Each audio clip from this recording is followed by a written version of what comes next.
The 1st of September, 1939. Nazi Germany invades Poland, which marks the beginning of the Second World War. In May of the following year, the Germans establish Auschwitz concentration camp, located around 60 kilometers west of Krakow. The direct reason for the establishment of the camp is the fact that mass arrests of Poles are increasing beyond the capacity of existing local prisons. Between 1940 and 1945, a minimum of 1.3 million people will be deported to Auschwitz, and of these, at least 1.1 million will be murdered. When on the 27th of January 1945, the Red Army enters Auschwitz, the Soviet soldiers liberate more than 7,000 surviving inmates, who are mostly ill and dying.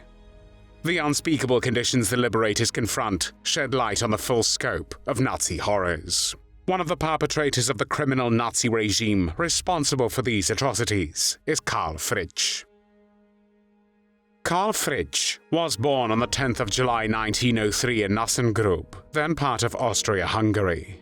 Raised in the family of a stove builder in Bohemia, Fritzsch was unable to pursue a formal education due to his father's work-related relocations.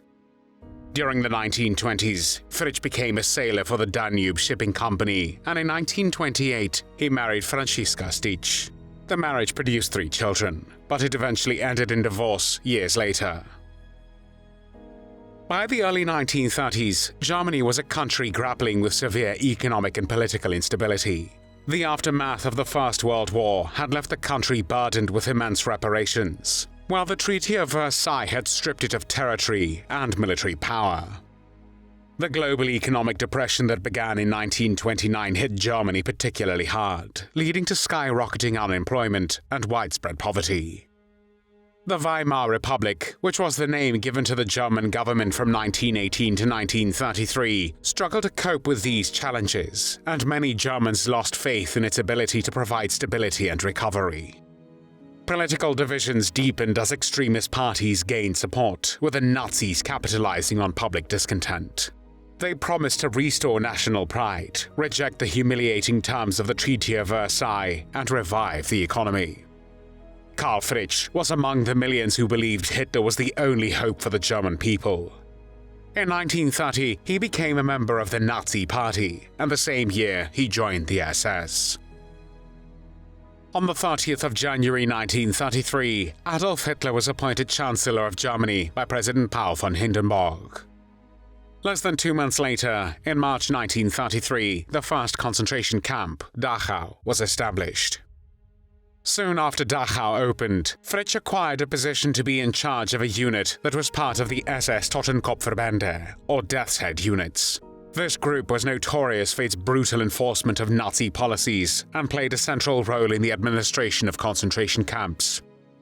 Several years later, he was transferred to the camp's command at Dachau, where he headed the male censorship office. The Second World War started on the 1st of September 1939 when Germany invaded Poland. In May 1940, drawing on his experience at Dachau, Fritzsch was appointed as deputy to commandant Rudolf Höss and was put in charge of managing the economic operations at Auschwitz concentration camp, located in German-occupied Poland. By the time Fritzsch had assumed his role, the camp was already a place of unimaginable brutality. Upon arrival at Auschwitz, new prisoners were immediately subjected to a brutal and dehumanizing process. Their belongings were confiscated, and any sense of personal identity was stripped away as they were forced to surrender their clothing and possessions. The prisoners were then shaved, disinfected, and issued with striped uniforms, becoming mere numbers in the camp's records. Many were exhausted, hungry, and terrified, having just endured long, cramped journeys in cattle cars. However, this was only the beginning of the suffering they would face at Auschwitz. One of the first SS officers that newcomers would encounter at Auschwitz was Karl Fritzsch, who took pleasure in delivering what he called inspirational speeches. On one occasion, he would say to the new arrivals the following: "You did not come here to a sanatorium, but to a German concentration camp, from which there is no escape except through the chimney. If someone doesn't like it, they can go straight to the wires. If there are Jews among you, they are allowed to live no longer than 2 weeks, priests 1 month, the rest 3 months. On another occasion, he told the newly arrived inmates, "To us, all of you are not human, but a pile of dung. For such enemies of the Third Reich as you, the Germans will show no favor and no mercy. We will be delighted to drive you all through the flames of the crematorium furnaces. Forget your wives, children, and families. Here, you will suffer like dogs." According to prisoners, Fritzsch was an insane and sick man who punished people for the most trivial offenses. On his orders, Jews were hanged on a post or a tree branch until they died, their bodies left to hang as a warning to others. Fritzsch would harass people at every opportunity, and on one occasion, he punished a prisoner after one of the fellow inmates from his group rearranged the bandage on his leg. Moreover, he would not allow the sick to get to the hospital, as he believed suffering was a necessary part of their punishment. In the summer and autumn, Fritzsch confiscated prisoners' shoes, which led to severe infections and illnesses due to the wounds on their feet. His cruelty was further demonstrated in July 1941, when a routine camp check revealed that 3 prisoners were missing. In response, Fritzsch ordered 10 other inmates to be sentenced to death by starvation at Block 11. Among those condemned was a Polish army sergeant, Franciszek Gajowniczek, who was spared when a fellow prisoner, the Franciscan priest Maximilian Kolbe, volunteered to take his place. After enduring over 2 weeks without food, Kolbe was the last one remaining alive and was ultimately killed by lethal injection. As Fritzsch's methods became more ruthless, he escalated his campaign of terror further by introducing the punishment of public flogging during roll calls to instill fear among the prisoners. He would frequently use his bullwhip to beat prisoners or order a capo, a prisoner assigned to oversee other inmates, to carry out the brutal task. Without any justification, Fritzsch would subject a prisoner to up to 25 lashes. Moreover, he would order the confiscation of food parcels from prisoners, leading to a deterioration of food rations. Fritzsch's explanation was that the detainees were not working efficiently enough and needed to be disciplined further. If a prisoner attempted to escape and was recaptured, Fritzsch would first have him publicly humiliated. He would have the prisoner tied under a lamp in the camp square with a sign reading, "I am back." Following this ordeal, the inmate would be confined in the bunker, a notorious prison block infamous for its brutal methods of torture and punishment, for a few days before being hanged. Fritzsch always ensured that the execution was carried out by a fellow prisoner, and all inmates were forced to walk past the body in a somber procession, acting as a stark warning to others. This relentless cruelty was further demonstrated on Christmas Eve in 1940, when SS guards under Fritzsch's orders placed a Christmas tree lit with electric lights in the roll call square of Auschwitz. Beneath the tree, they laid the bodies of prisoners who had either died from exhaustion or frozen to death during roll calls.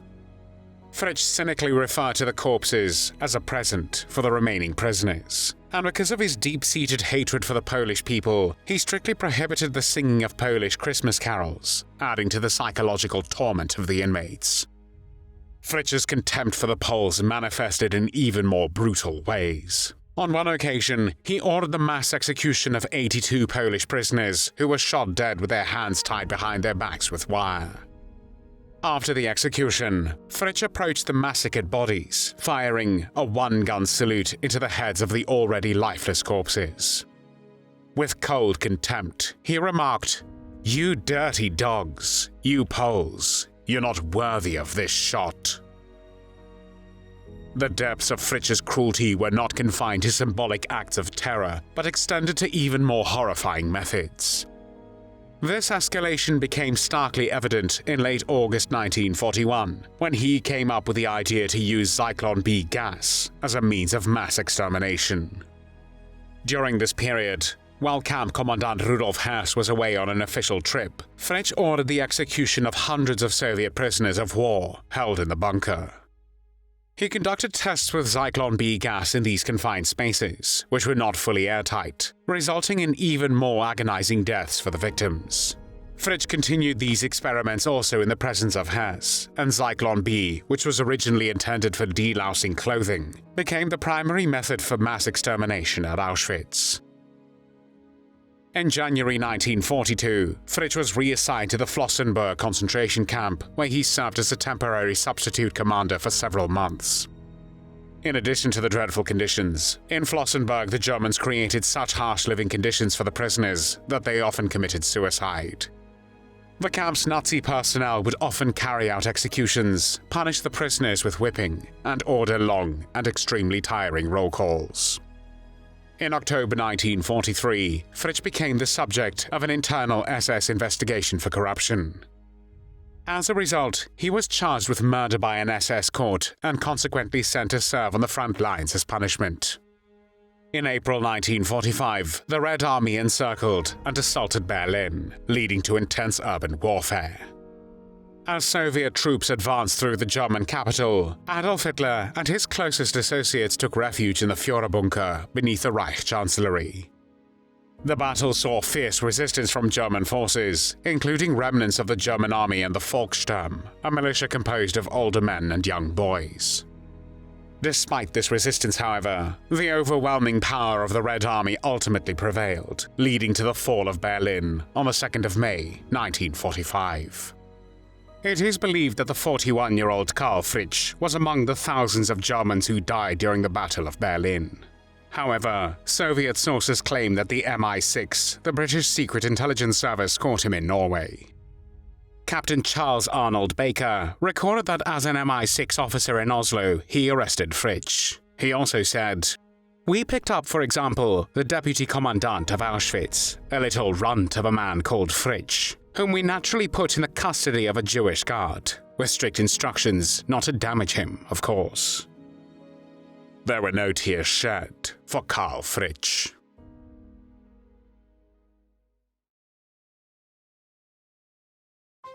Thanks for watching the World History Channel. Be sure to like and subscribe, and click the bell notification icon so you don't miss our next episodes. We thank you, and we'll see you next time on the channel.